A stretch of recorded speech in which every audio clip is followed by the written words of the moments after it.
Greetings to the world. Yeah, this is okay, Rasmus. I'm talking. I'm back again with a behind the scene, unedited, one shot, unfiltered. When I'm back again with another reaction. Yeah, so it's great. When I'm gonna to great. So I'm gonna just do what behind the scene. Divan ko some of them great. And then ngas kono to vana chipinga to the reaction ngazo. So since we all know that Adroitbeatz, you're the best. It seems like now. Ugodoba best ka zwithu zwo ngopambana vanokala course ne zwidiva uri utala dzithathu uri wa dzibiti za maimo bveledza muzika ndi muimbi almost chimwe na chimwe chine achita chicho chawo chiwe chidzudzanyea. So it seems like zwa zvino ugodo stretch out kana u stretch out adova u generate the small Venḓa YouTubers like us. Yeah, none included there because niyabona arani staramende chabva chi general chisingo to ambura mugede na mugede na ini munene yathomo udivudza uri kuitea mini. So zvetea zvo zvo rini namusi ndichivwa nga machiloni like usually ndianzira kuvwa ngabo awara yebusumbe nga machiloni.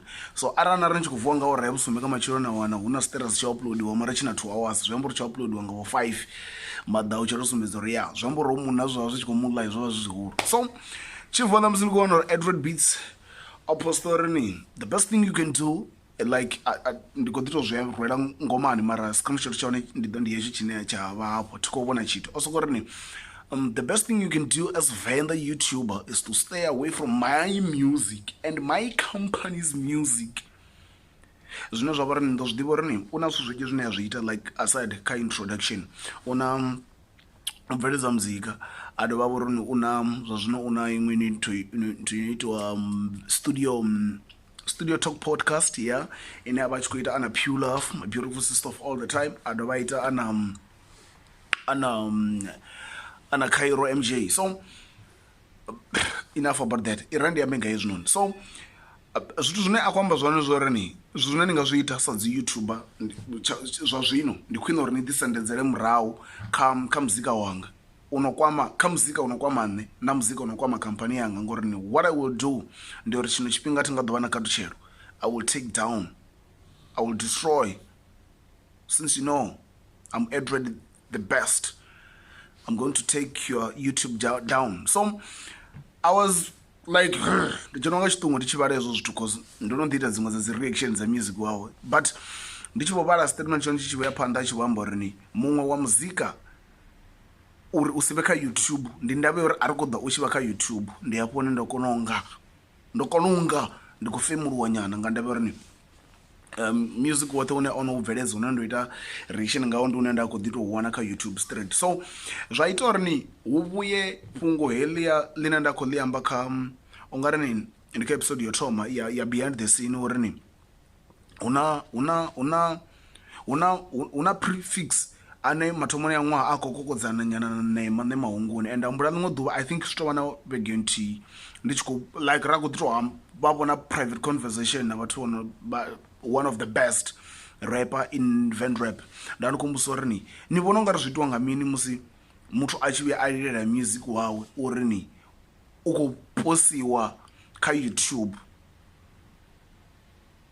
Actually irani reveal zina ndi Metro CMG yeah ndakwamba na Metro CMG ndichikori what's like view yanu ndipiyo kaula ukukodzana ha Metro a prefix na nema wa mahunguni apedza kwamborini atitudiva uri hoiti ya mini mara ndivona ungari chithu cheche chikova rutanya vala vanhu wava ujia music wa prefix auposa ka YouTube channel yawo zvine even nane ndorari like ndingasi zvitutuwedzezvo muzika ukonda ende uyavava ende uita muzika zviijia chipinga chirafu nga maanḓa uvona chipinga chirafu cho invest wauri nemuthu atoda zokorokokodza luimbo lwamu like it's something that I can even if ndichikolingedza udiveka zvienda zvawe ndikozvivona uri yes it's worth it uri azviambe ngeyo ndira. So adivi roita mini mara ndichivopara chistatement chavo chamusi achivorini mumwe wa muzika une aho ka YouTube uva riva risingovea ka YouTube nga ndave uri ari todi uchivaone ka YouTube.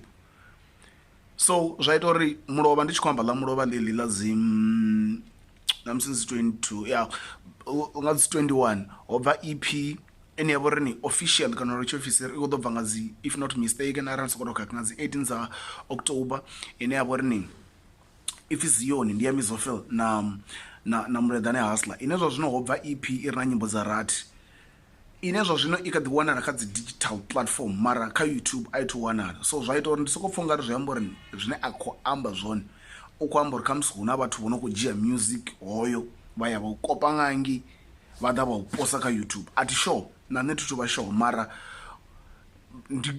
i tou vha nḓila yo ṱoḓa u sumbedza uri vhana vha mukalaha ishu yo tou dzhia luimbo lwa muthu vho na nṋe zwa nga thi ḓivhi uri zwo dzudzanyana kha iyi nyimele thi ḓivhi uri ndi safe ina but ishu yo tou dzhia luimbo lwa muthu kor na tou lukokodza lwoṱhe na tou luvhea zwi ngo dzulisa zwone so ndi zwezwo vhona mukalaha and actually please don't forget to like, comment, share and subscribe ni mbudzo uri what's your view in this matter so ndi zwezwo zwine nda khou ḓo ri vhudza zwone uri ni hey Adroitbeatz is planning to go or is planning to come to you it's coming for you yeah so ndi zwezwo vhona mukalaha what else reactions khou ḓa nga maanḓa hu na vha 40 vho no khou ḓo dropa zwithu zwa vhuṱhogwa nga maanḓa hu na piano ine khou ḓo bva hu khou ḓo dropiwa EP nga dzi 25 nga Jalin Court ana vha 40 vhaho vhararu top stuff Jalin Court is one of the best men like naye u khou ita majatsha na muṅwe muṱa wane itiwa Mr Fixon naye u khou ḓo dropa EP nadzo ndi khou ḓo jumpa khadzo what else music u kha ḓivha munzhi man hu na vhaṅwe vha 40 vha mpedi P-Kid I'm also going to do reactions towards your music, bro. It's been a while, I know. Not sending our music one. So, without any waste of time, this is okay, Rosman Zion. Don't forget to like, comment, share, and subscribe. I'm out here. Adroitbeatz, you are the best. Casual.